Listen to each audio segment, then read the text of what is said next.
I know the current trend among luxury YouTubers is to unbox and review more mid-tier brands.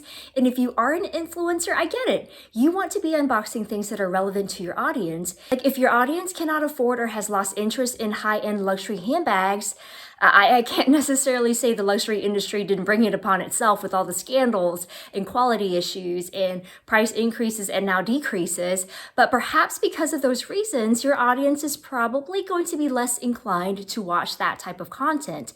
Instead, if they are researching alternative bags to buy instead of those Chanel or Dior or Hermes bags, then yeah, it makes sense that that type of content featuring more affordable bags can do really well at the moment. And so in a true business investment sense, I can get why there's a growing trend for luxury YouTubers to showcase or promote mid-tier brands on their channel, either bags they have bought with their own money, simply for unboxing and reviewing purposes, or promoting bags that have been gifted by these smaller companies wanting to gain more brand awareness. In either case, either the cost to showcase these bags is next to nothing because they were gifted, or at most, maybe the cost would be lower because these bags tend to have a lower price point.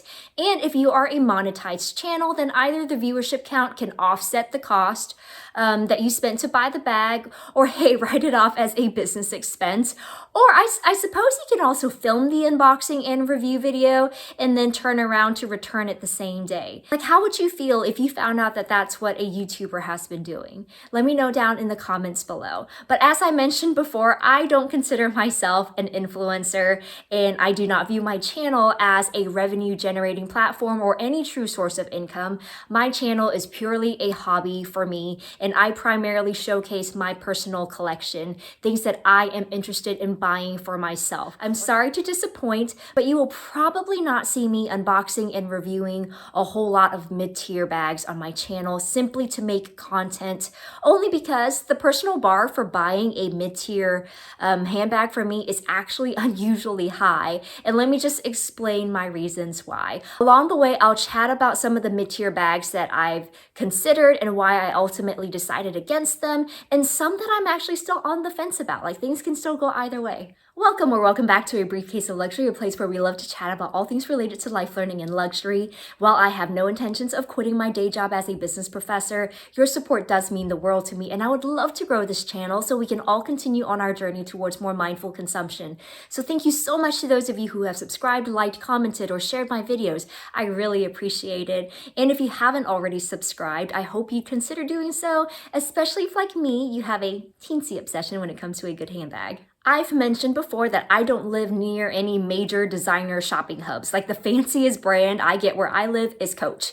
And granted, I've been at the Coach store several times this summer so far, and I'll insert various clips of all the bags I've looked at the Coach outlet, at various department stores.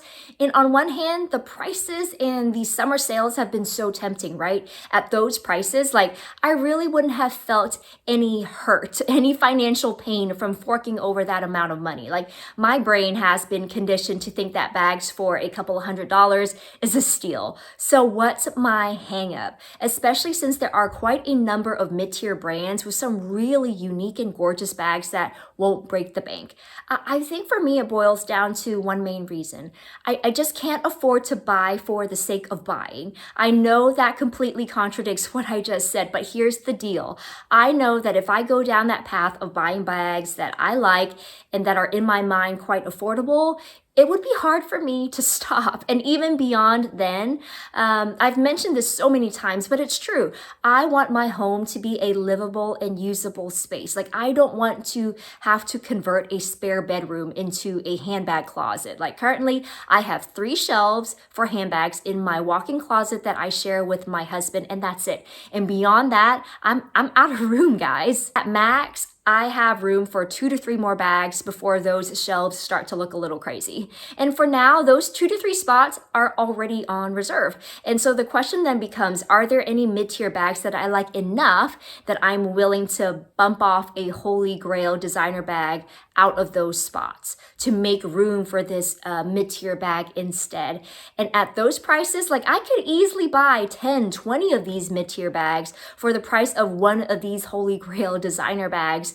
But that doesn't mean I have room for these 10, 20 new bags, or really I don't want to make room. Like, my office is for work, my guest room is for guests, as aesthetically pleasing as I think it would be to have a giant wall display of my bags. That's just not practical for me, even if I do have the wall space per se. So all of this just signals to me that there's a potential psychological itch that these bags can't scratch, even if I were to buy 10, 20 of them. So take Coach, for instance. Like I was caught up in the denim tabby hype, and I was gonna wait for the second wave of restocks. And sure enough, earlier this summer, the denim tabbies were back in stock at the store, and I got a chance to play around with one, to try it on. And this was an instance of a bag that was so hyped, it kind of became a turnoff the second time around, which is sad. And plus, I mean, mid-tier brands aren't free of their own quality issues. And based on the number of videos that I've watched and my own experience playing around with the bag in store, I agree there's something about the buckle on the denim tabby that just doesn't seem to be super well made. So that was an easy pass at the end of the day. Instead, I mentioned before how I started to turn my attention to the Jacquemus denim Bambino bag instead, and my gosh, that temptation was real and is still real. I have had those bags permanently pulled up on my computer for months now. I've been tracking their sale prices on Saks, on 24S, on Jacquemus's own website, and several times I've been so close to pulling the trigger because at over $1,000, absolutely not. But at the $500 to $600 range that they're sitting at right now, like I can stomach that for a denim bag, but like just barely. I keep flirting around with adding them to cart and then taking them out of my cart. Heck, I still have those pages pulled up right now, and I guarantee it's just gonna take one bad day or one really good day for me to finally say, screw it, let's just seal the deal. But for now, I'm leaning more towards no, because even at $600, that's still so much money to pay for a cotton denim bag, says the girl who owns the Dior Mini Book Tote. But the thing I like about the Jacquemus version is that it's not super hyped, you know? Like, I cannot find a single review video on the denim Bambino bag. And just like overall, the hype for Jacquemus has really simmered down, which I personally quite like. Unlike for Polène, for instance, I remember coming across Polène in its very early years and being so attracted to the shape of their bags. I thought, finally, a new bag silhouette that is unique, because back then they really weren't super popular. But as time has gone by, and thanks to the power of social media, their silhouettes, to their credit, are still super unique, but they have honestly become quite oversaturated. And the more oversaturated they have been on the market, the lower in priority they have sank for me, because I can just enjoy seeing them on someone else. So yeah, maybe I should have pulled the trigger on a Polène bag years ago, but I just don't foresee me adding one anytime soon. On the other hand, then there are trending bags from like Songmont and Oleada, and to be honest, I am quite on the fence about these. I feel like things could go either way. Like from Songmont, they have the Luna bag and all the various ways you can wear it. Like, you know me, I love it when bags are that versatile and take on that many different shapes depending on how you wear them. And you also have the Song bag, which is like a cross between the Hermes Picotin and the Lindy, especially if you opt for like the size small and up. I personally, however, quite like the mini instead. Like, I like the security of the top flap. I like the more east-west proportions. And of course, I love the strap placement much more than on the larger sizes. Like, that just seems to be where straps are supposed to go. And at that price point, like, who could hate that, right? The last bag from Songmont is the I Cant Satchel bag. I mean, granted, it lacks some of the design uniqueness of the Luna and the Song bag, but I think there's something super appealing about its simplicity. And again, at those prices, like, I have nothing to complain about these bags. And I'm still on the fence about them because on one hand, I can see them not taking up a whole lot of room on my shelf, and they are unique and different enough from the remaining wishlist bags that I want to add. Now from Oleada, I mean, duh, the mini anchor bag has definitely been making its rounds on social media. And I can see how if, let's say, I decide against the Bottega vanity bag, this would be a great contender. Also, have you seen their cat card holders?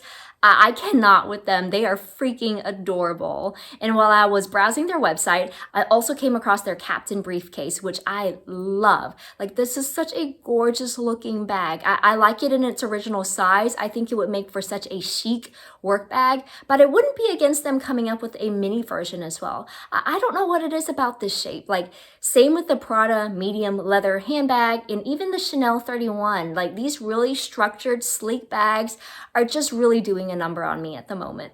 Teddy Blake also has some fantastic new bags that I've been considering, especially their newer East-West bags, and more importantly, their little Pia clutch. I think they are stinking adorable. And again, these are all price points that make you feel good. And the last bag I've been eyeballing, and this is totally an influenced eyeball, is the Toteme T-Lock bag. Like, if you like the look of Balenciaga's new Rodeo bag, but for personal reasons either don't want to support the brand or think it's too expensive, then I think this is quite a nice alternative to consider. I mean, it's still quite pricey. I think this is the only bag on the list that's over $1,000, but compared to the Rodeo that's closer to like $3,000 to $4,000, this is affordable by comparison. I'm keeping my fingers crossed that they will release a smaller size in the near future, because this is definitely more of a medium-sized bag, and I know myself, I won't have a whole lot of opportunity to wear a medium-sized bag versus